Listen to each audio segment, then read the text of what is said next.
Hello and welcome to the Raising Kellan podcast. My name is Marsh Naidoo and I blog at raisingkellan.org, where we curate resources for parents raising children with disabilities. As always, remember the content on this podcast is for your information only, and if you seek advice for your specific situation, to always contact a trained professional. In today's episode 98, we are joined by Professor Alex Capps, as well as a panel of 4 of her students from the Fab Lab. The Fiber Arts Build is part of the Wond'ry, which is Vanderbilt Center of Innovation and Design. This coming weekend, October the 7th, 2023, they will be hosting the Tennessee Maker Fest. So if you happen to be in Nashville between 10 a.m. to 4 p.m., be sure to stop by at the Wond'ry to check out over 45 exhibitors. And what's really interesting is that the center brings together faculty, students, as well as the community, providing them with resources and tools to bring their ideas to life. And now on to today's episode. Grab that cup of coffee, put your feet up, and get ready for some awesome conversation. Guys, thank you so much for joining me on the Raising Kellan podcast this morning. Listeners, you will remember Professor Alex Capps. She is actually the director of the Fab Lab, the Fiber Arts Build at Vanderbilt's Wond'ry Center for Innovation. And Alex, together with Ali Smith, talked to us on episode 92 about adaptive and sustainable fashion. And a lot of the topic revolved around universal design and how that relates to disability. So this morning, I'm joined by Prof. Capps, as well as 4 of the students that are at Vanderbilt's Wond'ry Center. I'm going to start off with a brief visual description of who I am, followed by Alex and then our panel. So my name is Marsh Naidoo. I'm a female with black short hair, brown skin, and a blue t-shirt. And I would like to welcome Alex. Good morning. I am a female, white. I've got blue eyes, blonde hair. I'm wearing reading glasses, silver hoop earrings, and a black shirt. On the panel this morning, we're joined by Brinda Ambal. Hello, Brinda. Hi, thank you for having me. My name is Brinda Ambal. I am a female with brown skin and black hair. My hair is down, and I'm wearing a brown t-shirt. Hi, I'm Trieu. My hair is dyed blonde. I'm an Asian male, and I have dark brown eyes, and I'm wearing a black t-shirt. Hi, I'm Sophia Potter. I'm a female, white, and I have long brown hair and brown eyes, and I'm wearing a red shirt. Nice to be on. My name is Jeremiah. I am a black male with dark brown, black locks, brown eyes, and wearing a black button-up. All right, guys. So, Alex, we're just going to get a little into why we're having this podcast this morning. So, if you don't mind laying down a little bit of information on that. Sure. We recorded a podcast with Ali Schmidt and your friend Stella about a month ago. And in it, we talked about the connection of students to the adaptive fashion movement. And I expressed ideas about what I felt students got out of working on our adaptive fashion projects. And then I thought, really, this is about what students have to say about what they're getting out of this work. And I thought of these 4 amazing students we have on this podcast right now, all of whom I've worked individually and collaboratively and in various groupings with on a variety of adaptive fashion projects. Each one of these students is unique, incredibly talented, collaborative, innovative, and I just really thought it would be great for people to hear about what students get out of doing this work. All right. I'm going to go ahead and guys, I really would like to know what put you all on the trajectory to join the the Wond'ry. Brinda, I'd like to start off with you, please. Sure, thanks. So my freshman year, during the second semester, they offer 1 credit hour kind of experience classes to gain exposure to different areas of interest. And one of those areas of interest was with the Fabric Arts Lab. Professor Capps ran like the freshman, it's called a Commons Eye seminar, and it gives you an introduction to sustainable and adaptive fashion. And it's held at the Fab Lab in the Wond'ry. And so I signed up for that, and we had a project that was focused on making a raincoat for a woman who needed specific adaptations to a raincoat. So that project really drew me in, and we got working on that project. Now, did you collaborate with one of your peers on that project, Brinda? I did, actually. I met Trieu through that Commons Eye seminar, and we started working on that together. And then once the class was over, because it was only for half a semester, Trieu and I, along with some other students and Professor Capps, continued working on the raincoat. So yeah. Alex, was that the raincoat we saw at the Mega Disability Conference? It is. It's a raincoat for our friend Alicia Searcy, who runs the Fall Fashion is for Everybody fashion show, which is an inclusive fashion show. Alicia has multiple sclerosis. She is in a wheelchair, and she came in as one of our community partners, along with Ali Schmidt, into our class. And the goal for our students was to design 2 pieces of outerwear, one for each of them. And that raincoat that Brinda is talking about was for Alicia. And I just want to emphasize that Brinda and Trieu, after the class, after they'd gotten their credit hour for taking the class, all their follow-up work on that raincoat was volunteer, and they were very devoted. They came in when they were super busy and put in extra hours to cut, make, assemble, help fit that raincoat on Alicia. They were just amazing. They went above and beyond. So, Alex, another project that you guys worked on was the Adaptive Fashion Guide. Who was involved with that project? So just more about the guide. Sophia kind of started it, and I tagged along. And it's like a guide designed for people with disabilities to perhaps go into their tailor and then show them this guide about kind of the adaptations or alterations that they want done on their clothes, so that they could pick off something maybe at a retail store like Target, and then come to their tailor with this guide, and then have that piece of clothing be altered specifically to their needs. And then we started expanding more about that, and then expanding onto how could we make this for a larger audience, like designers or for tailors to have themselves instead of just people with disabilities. And then we started adding more information, and it basically covers types of alterations that you can do, and then types of fasteners that are out there. We just want to spread that knowledge and have people be able to see what they can do to their clothes to have it be tailored to them. I think you hit on something really important to me, at least, and that is being able to transfer your knowledge on, so someone else is able to draw on that on that information. So you guys also worked with a young lady called Lucy McGuire. And I'm going to let the team talk about that. So that was Sophia, Trieu, and Jeremiah. Sure. So I also took the iCommon seminar that Brinda spoke about my freshman year. And that was kind of what got me to the Wond'ry. And then, the people are what helped me stay, of course. But I met Lucy McGuire that freshman year, and she's the cutest little girl. I think she's maybe 9 years old, maybe older now, but she has an arm limb difference. And so her mom, I think Professor Capps had been working with her before the class started, but she came into our class with her mom, and we just got to hang out with her, talk with her mom. And I think one thing that really opened my eyes was something that her mom had mentioned about the experience of going to a tailor.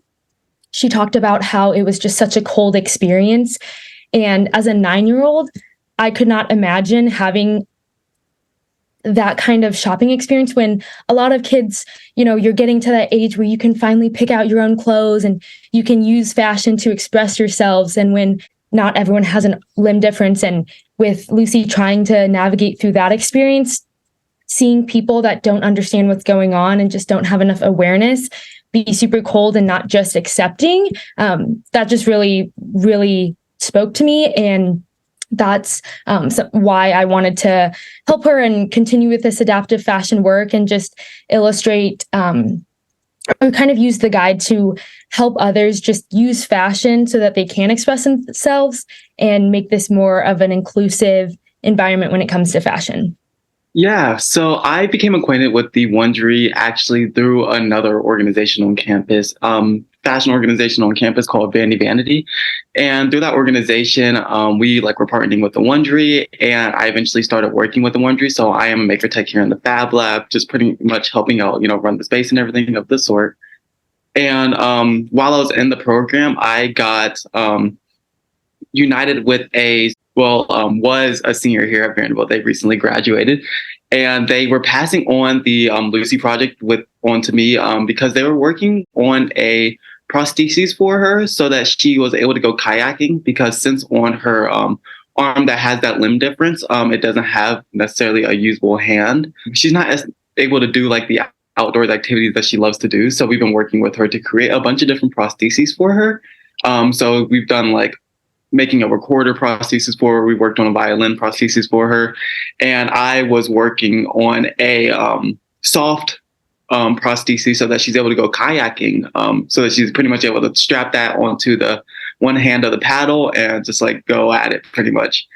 And just working with her through that whole project was a great time, doing the fittings with her, having it to be adjusted perfectly for her needs, just because there are products available out in the market and everything of the sort. But since everything is so expensive and everything isn't very accessible from that viewpoint, we were just trying to pretty much make it so that this is a garment that, if we didn't want it to later be put into a guide so that, oh yeah, this is the basic components of what's needed to make something like this.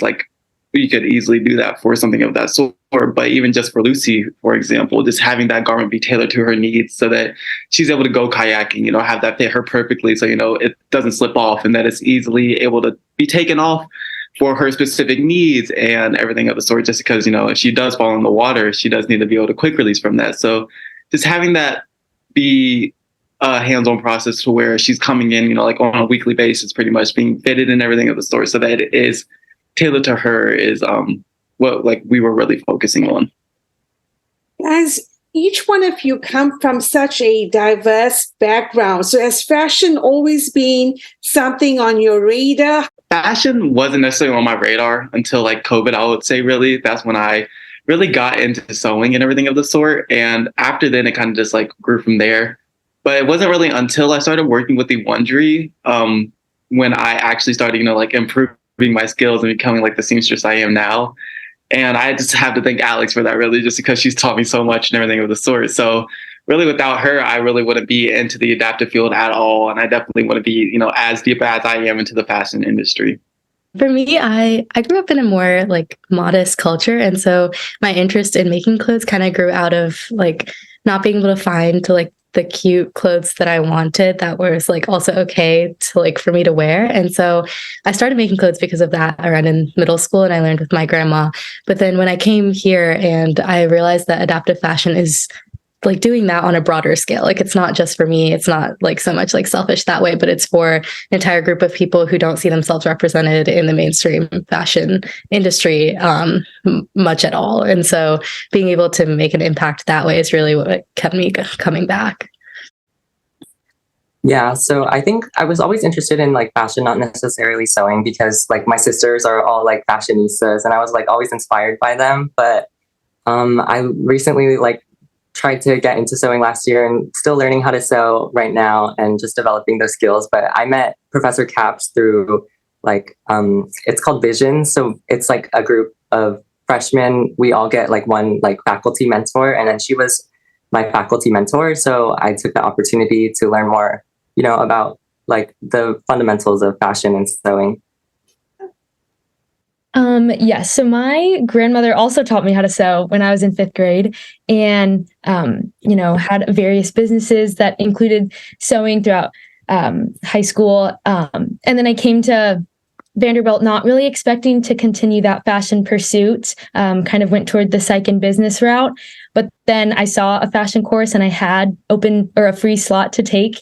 And so I took it, and thank goodness, because not only did I learn about adaptive fashion, but I've met all of these wonderful people, and the people are really what, like everyone else said, keep me going.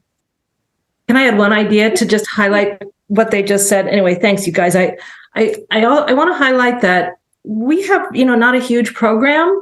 This is an area learning about sewing, adaptive fashion. It's very collaborative. So I want to highlight, while yes, I'm teaching these students skills, I also see them teaching each other, and they teach themselves. So I see an interest that comes from within each of them. Brinda came to Vanderbilt with wonderful sewing skills. Sophia had sewing skills. Jeremiah has been teaching himself relentlessly. He's been running the lab this summer. He's always in there working. These students are teaching themselves, teaching each other, working together. This is a laboratory that we're working in, an experimental laboratory. We're kind of making things up as we go along, and we are all collaborators on this journey. And I love that these students are interested in adaptive fashion.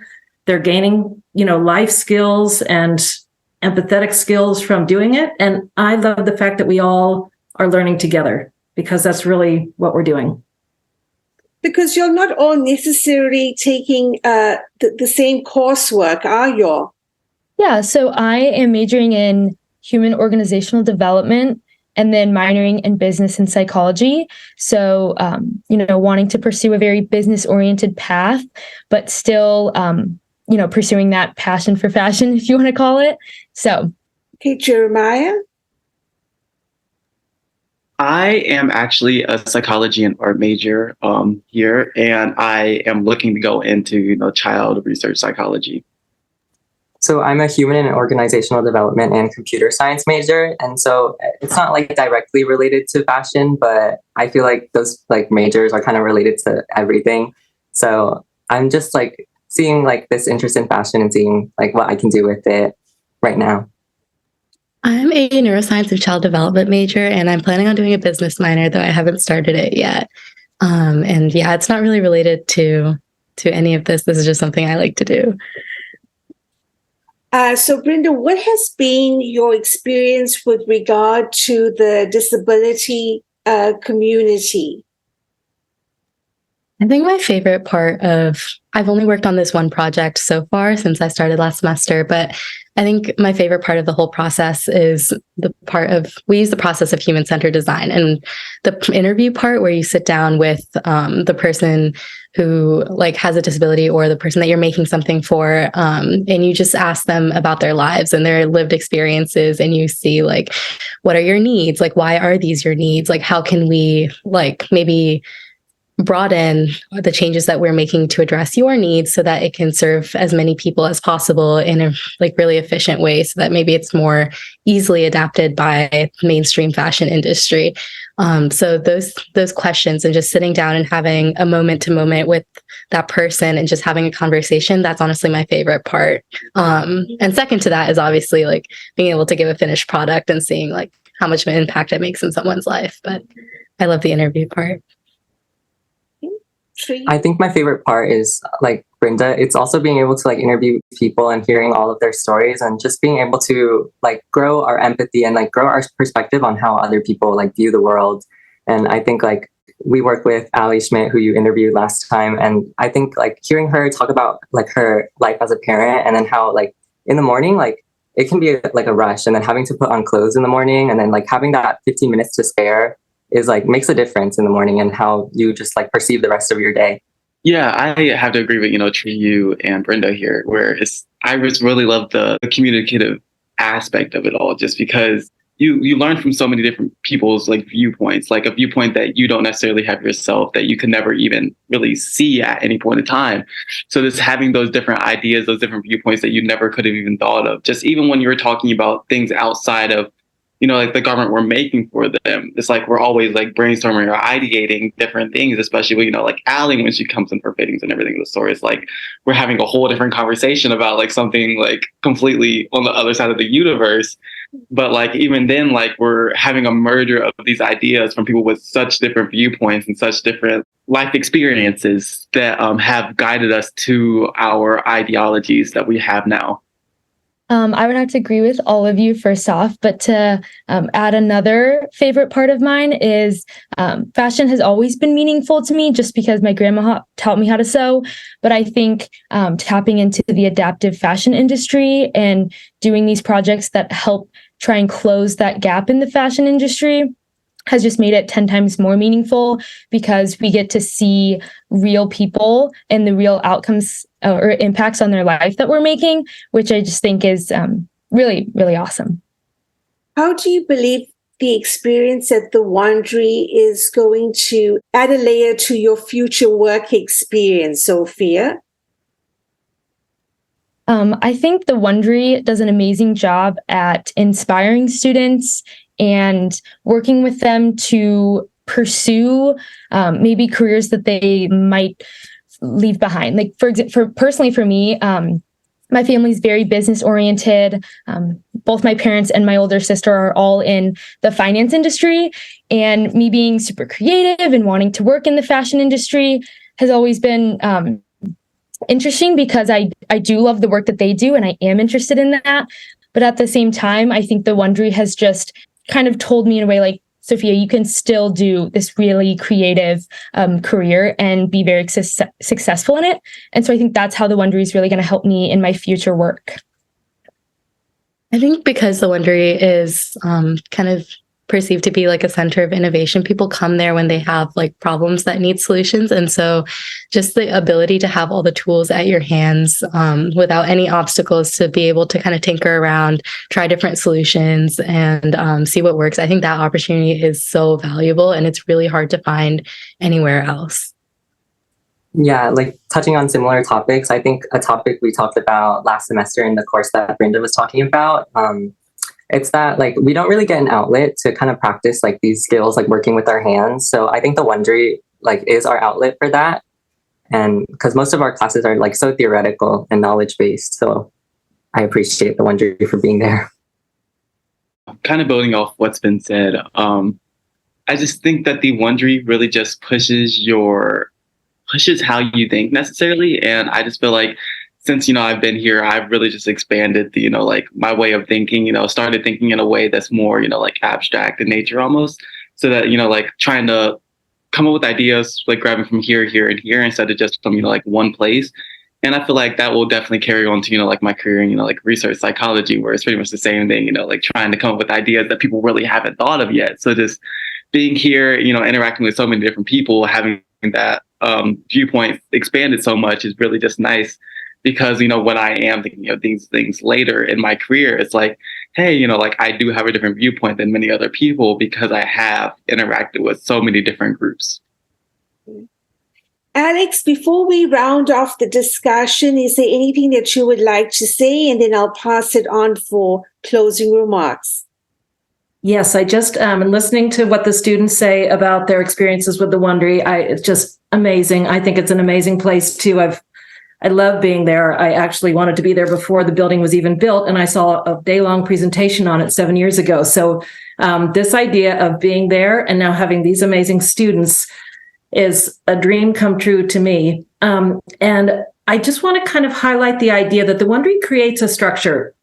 Through my classes, I create a structure, but the students come in and they are the problem solvers. They're the ones who fill that structure in.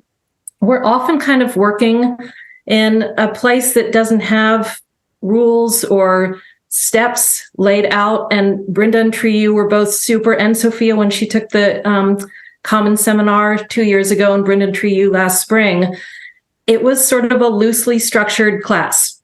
Their goal was to design 2 pieces of outerwear, I think 12 students altogether, collaborative design, which isn't always a great idea, by doing what Brinda's saying, to having these wonderful interviews with our community partners, Ali and Alicia, and then they had to kind of figure out how to move forward.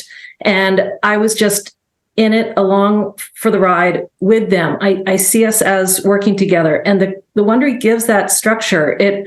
We set up a structure, and then the students are encouraged to run with their ideas, develop their ideas, work together. And to me, that's really the excitement in academia. I mean, I always want to think of my classroom as a laboratory, and now I'm really running a laboratory. And these guys are the inventors, the scientists, the out-of-the-box thinkers, the problem solvers. So to hear them express these ideas is exactly what I love about education.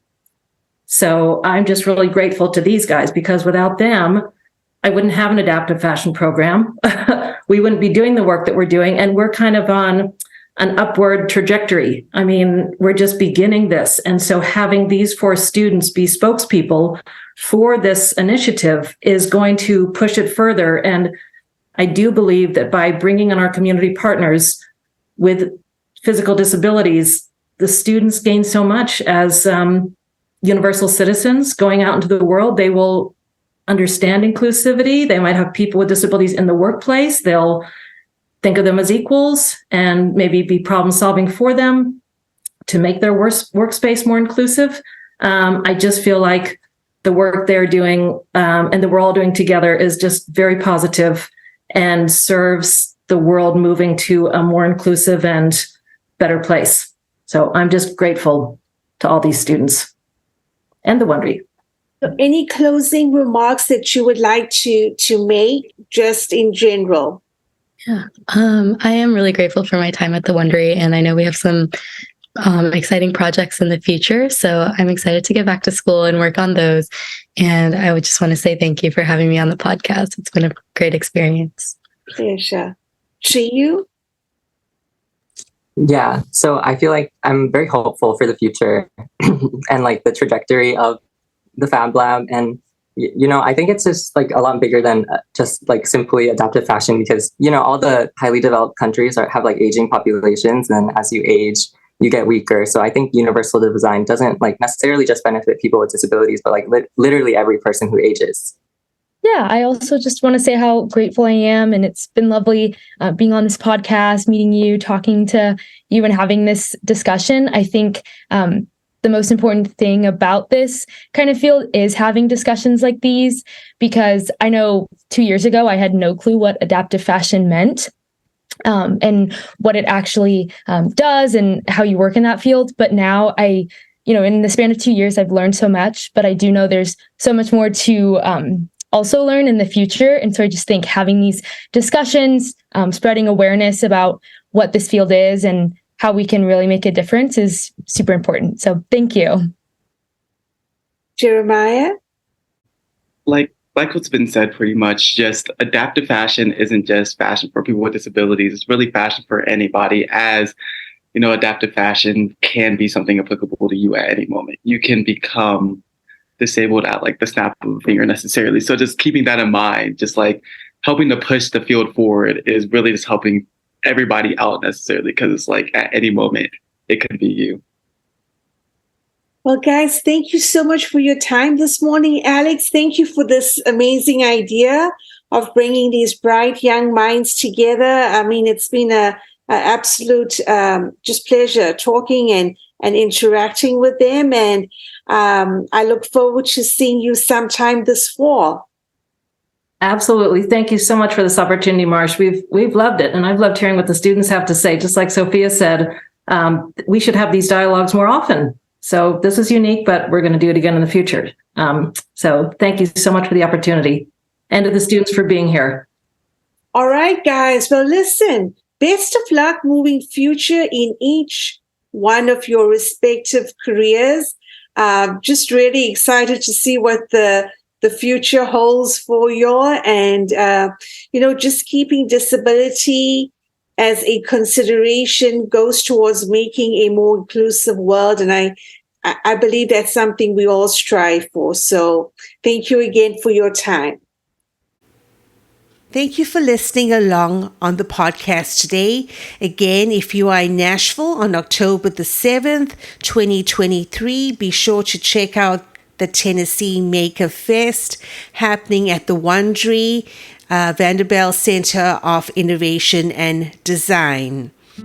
We are super excited to announce that our upcoming book, A Story of Disability, will be coming up soon in about 2 to 3 week's time. So be sure to keep an eye on our website, Raising Kellan, that's KELLAN.org. Be sure to be on the lookout for that news release. Until we see you guys the next time, as always, remember, get to the top of your mountain. This is Marsh Naidoo signing off.